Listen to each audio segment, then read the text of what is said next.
So dudes, Tech Fluidity here. And yeah, you're looking at my MacBook right now. We're gonna be talking about that thing today. But I apologize for not putting out a video in a while. I actually do have one right there in the desktop. You probably will see this before. Obviously this video, so I already have it done and ready to go. It's just a little silly short video. But anyway, let's go ahead and do something traditional, a tech video. Just general, good old-fashioned tech video. And this one is actually going to be on installing Mavericks into this MacBook. So if you guys don't know, on this MacBook Pro right now, I'm running Sierra. There's the specs, in case you guys are curious. It's got the latest version of OS X, and it works fine. It works fine. It runs all the latest things I need to run. There was only one compatibility issue, and that was with this mouse right here, which the developer is not going to fix in a while. Yes, I'm using a Microsoft mouse with my Mac because it's Bluetooth, and there's only two fucking USB ports in this thing. But anyway, so that's a thing. But the first version of OS X, if you guys don't know, is the one I used was Leopard or Snow Leopard, one of the two. And then when I got my first MacBook, officially, I was actually using Lion. It was my old white 2007 MacBook, so that's the latest it could run. And that, just the aqua theme in general, I'm just still partial to. When Yosemite was first announced, I'm not gonna lie, I wasn't too huge on how it looked.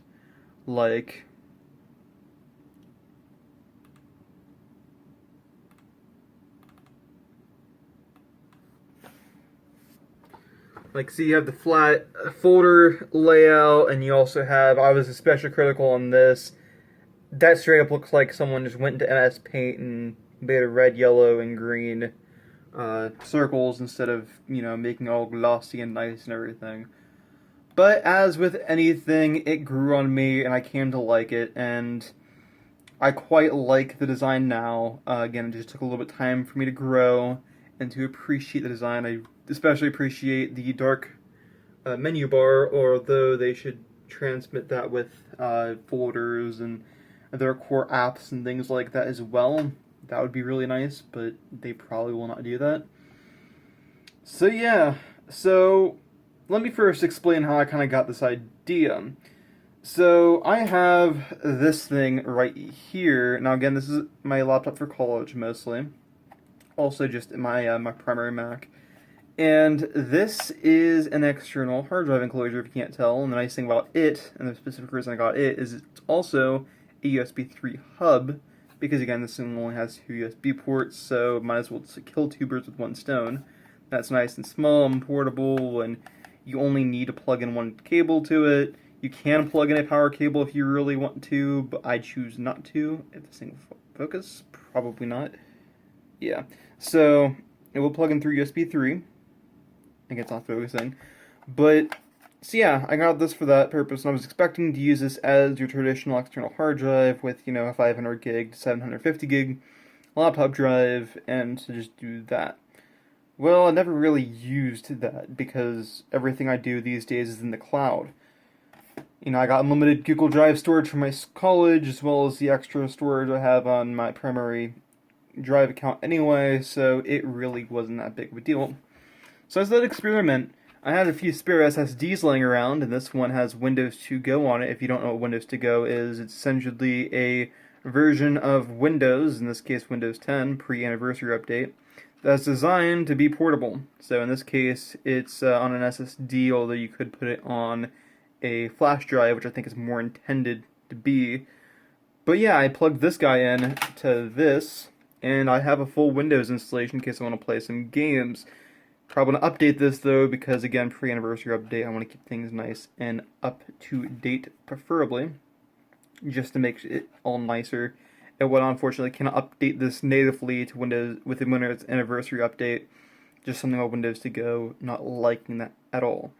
So there's that.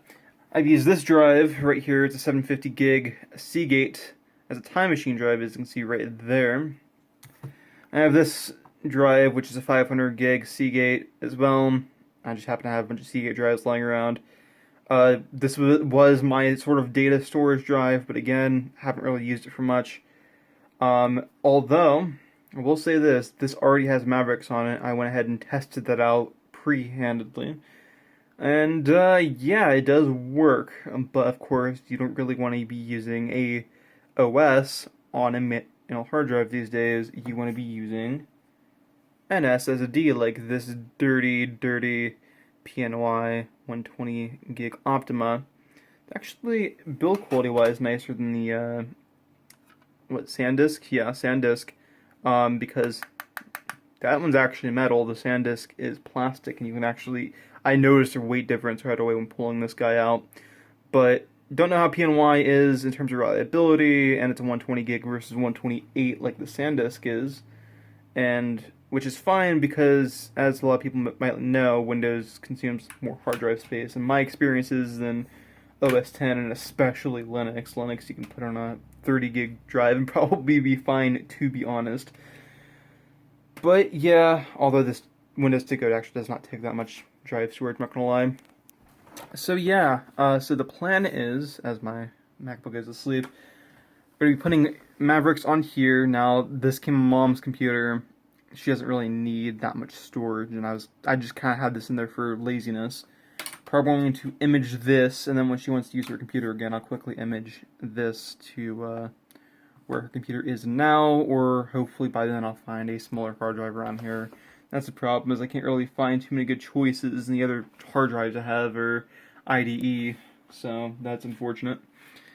But yeah, so this video will essentially be about installing Mavericks onto my mid-2014 MacBook Pro. Again, I was kind of told this wouldn't work, but was able to get to work. So yeah, so I'm going to go ahead and image this very quickly, and this is going to be a multi-part, multi-day span video, just because of the nature of this. Not going to do much editing on this one, guys, I apologize. This is going to be Durago 1 style. Just recently discovered him, by the way. So, yeah, hope you enjoy that format. Let's go and get on with it. It is a day later, and I have officially imaged the PNY drive to my desktop. So, essentially what that means is I took whatever was on here, the Windows installation my mom was using, put on my computer, so if I need to throw another hard drive, it's as simple as re-imaging a hard drive, and she'll be back up and running in no time. I don't have to reinstall Windows and all that other fun shit. So anyway, I have it plugged in. Actually, here's my little stack of other drives right there that I've been using with this thing. So again, I do recommend getting this. This thing's actually only like I don't know if it's $20 or less than that even. I don't know. Unfortunately, it's plastic, by the way, but it serves its duty. Anyway, I have the Lexar thumb drive right here with Mavericks already on there. If you don't know, I essentially have a copy of Mavericks from the App Store back when I was Hackintoshing. It's how I got that copy. So I still have that. And, you know, obviously, if you download it to your Apple account, it should still be there. And it's all already up to date. Now, if you do have a MacBook like this, where it shipped with Mavericks, you want to make sure use the same build number or newer that shipped with that MacBook, otherwise it just won't work. Obviously, this is the latest installation of Mavericks. I think it's going to be the last version. I don't know if they're going to be doing any more updates to Mavericks. Knowing Apple, probably not. So, yeah, so this will definitely work. Obviously, I have tried it before. So yeah, oh, by the way, I forgot to mention, walla walla dub dub, motherfuckers. Anyway, so, thumb drive plugged in. I actually want to plug it over here to make things easier on me. I got this Lexar drive from Black Friday deal. It actually works quite well. I actually have a cheaper 16 gig thumb drive I got from Walmart recently, back to school, and it works like shit. So, at least for this kind of duty, I mean, for school files, it's fine. But yep, just going to hold down the Option key. Let it boot up. As you can see right here, hopefully, there are three options. You got Macintosh SSD, which is my main drive, OS 10 base system, and Windows for some reason. Yeah, okay, I know why Windows is on there because of the SSD, of course. So, of course, we want to choose OS 10 base system. Press enter. And you are greeted with a very white screen. So, of course, after Mavericks, I think Yosemite was the first OS to do the black background with the Apple logo. I could be wrong on that. Again, this is my first Mac since like an '07 MacBook. Actually, I did own a 2010 Mac Mini for a while, but that one was running Mountain Lion. And there you go. So I will say I tried doing this before, way before this, even doing on this video. The first time I tried installing Mavericks to here, it didn't. It took forever for the disk to load, but I was using a image that Parallels made when I installed Mavericks to Parallels. But I get it to work, so that's good. Trying to find my mouse at the moment.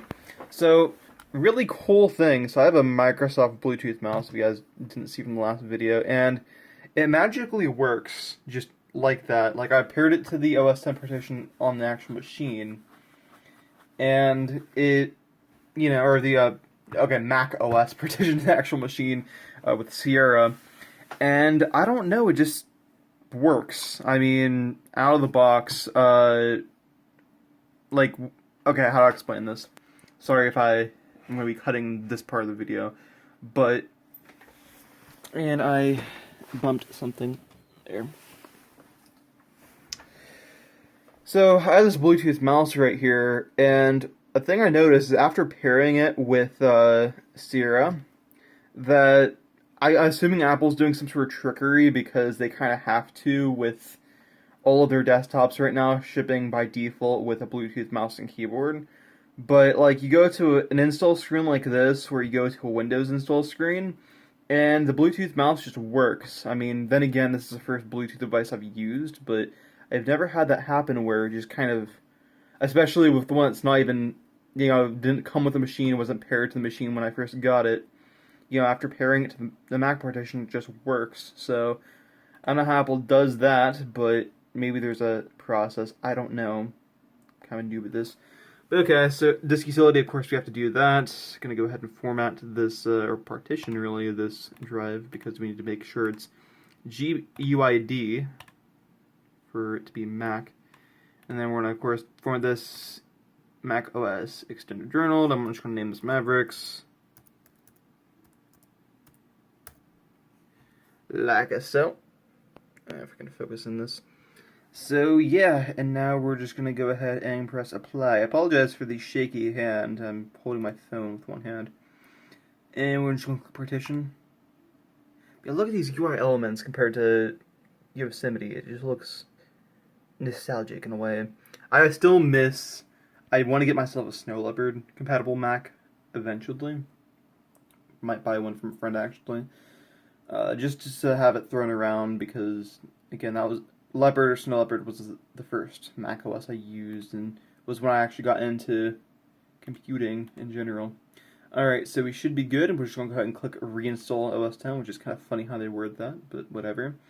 Obviously, I can't restore from a Time Machine backup because the only Time Machine backup I have is from Sierra, and I know that stuff's not compatible with each other. That's weird. OS 10 cannot be installed because you aren't connected to the internet. So I'm going to click try again. Let's just cancel. Okay, I'm going to connect to my Wi-Fi network very quickly. And we're connected, so now it should work. It is kind of an annoying thing, but it needs to download OS 10 through the internet.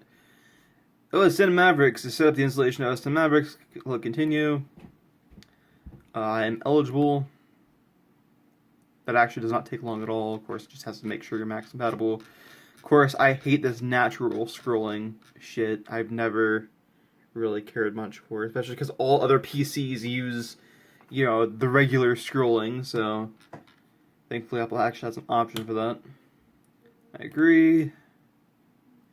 And of course, we're going to install on Mavericks. Yeah, let's install to the flash drive. That'd be smart. Obviously, I would never want to touch this partition. I mean, obviously, if you prefer the stability and look of Mavericks, you're going to want to do that anyway. Just install over that partition. But again, Sierra runs fine for me, and I prefer being on the latest OS when it comes to Mac OS 10 at least, just for compatibility purposes, and if I buy software, I'd rather it being compatible than not. So there you go. Obviously, if you don't have software updates, like most of my Mac apps update on a regular basis, then that actually will be better to stay on an older OS like Mavericks. But there you go. I mean, obviously, people have their opinions, and I'm not judging. Hell, my main PC is running 8.1 still on purpose, so I had Windows 10 on it, but I'm not even gonna get into that whole spiel about why I don't really care much for Windows 10. But yeah, so installing Mavericks, gonna go ahead and pause this or stop the video, and I'll get back to you when it's about done. If you want to know what's going on here, by the way, it's just blinking and all other fun shit. Apologize for my messy room. Yeah, this is just a little video I want to make without having to do much. So, bye.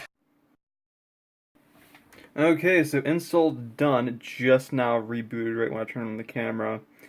I hate how Mavericks and any other newer version OS 10, as far as I know, doesn't give you the prompt saying installation complete. Click this button to restart your Mac. It just restarts on its own. As far as I know, it did that. I've never seen the actual prompt, even when the computer is just in the corner of my eye. I can see. I've never seen that prompt. It just restarts on its own. But anyway, so I just press Alt. Now it says OS 10 base system and installer. It gives me those two options. Obviously, I want to choose installer because the base system is still the thumb drive plugged in. So press enter. Get the Apple logo. It should boot up fairly quickly now. I mean, it's still going to be slower than a fresh boot because setup takes a bit quicker, but still nice things about having an SSD.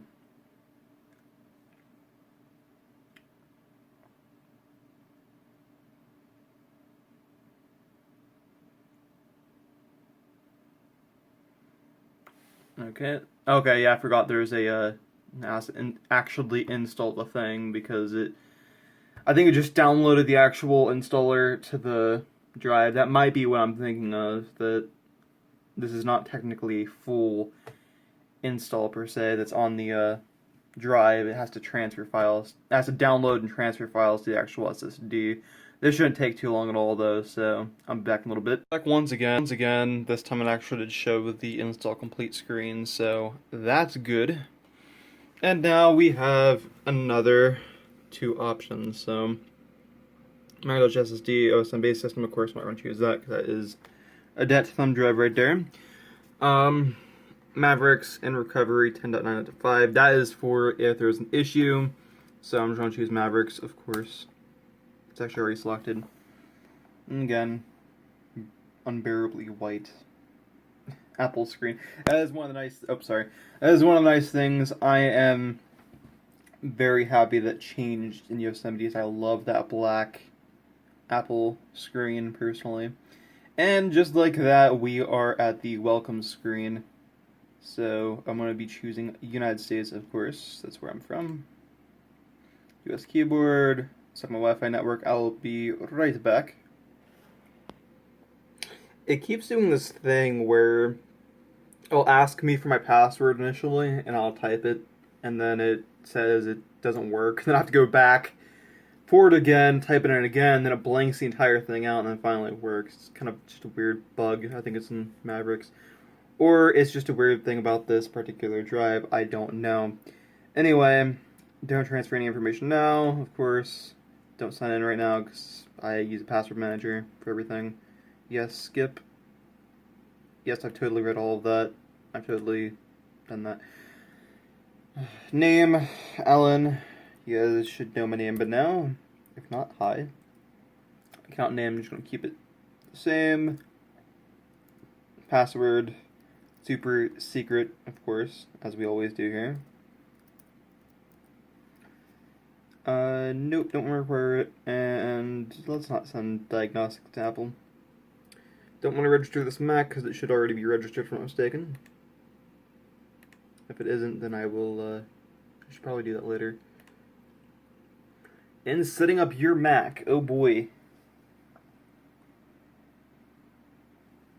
And bam, we are at the Maverick screen. Now I want to unlock my SSD because it is encrypted. I'm going to click cancel. for now. Now the first thing I want to do is get rid of this stupid scrolling, so just get a mouse and uncheck scroll in actual direction. And the second thing I want to do is go to displays and scaled, because this, essentially what it's doing is, since this is a Retina screen, it's trying to mimic the scaling of 1280 by 800, which is the previous resolution for MacBooks pre-Retina. But in my opinion, it's a bit too unbearably large. I did get used to this when first setting up my MacBook back when I first had it, but I've recently learned that honestly the much easier to stomach, I forget what this is emulating, I know it's not, okay, 1440 by 900 is a lot more bearable to use personally. I know people that actually go as far as to use a 1680 by 1050, which I think is actually the 15-inch, if I'm not mistaken, resolution pre-Retina again, but that one's so tiny that it's, you know, I have to wear glasses as it is, so I personally don't go for that small, but this is a nice middle ground in my opinion. Big enough so I can actually see my glasses, but small enough so I can actually do shit. So there is that. I'm going to go ahead and customize this guy. What I want to try to do is see if I can actually, like, what apps will actually work with this thing. I know Discord works for a fact, because when I was using this other drive testing out Mavericks, I actually did get Discord to work on there, so I know that works just fine. But I want to see how many apps don't work. I know the latest version of Deliveries, which is a tracking app, doesn't work on Mavericks. I've tried that. I'm sure there's a few other apps that probably don't work, but I want to go ahead and experiment around, so hopefully the next shot of the video will be me customizing Mavericks and seeing what I can get installed, what I can't, and who knows, there might be a few things I know for a fact there's at least one thing I can install on this that I can't install on Sierra just yet, but we will go to that when the time comes. Until then, thank you for watching. This will probably be a part 2 video, so yeah. Anyway guys, thanks for watching, and I'll catch you guys later. Peace.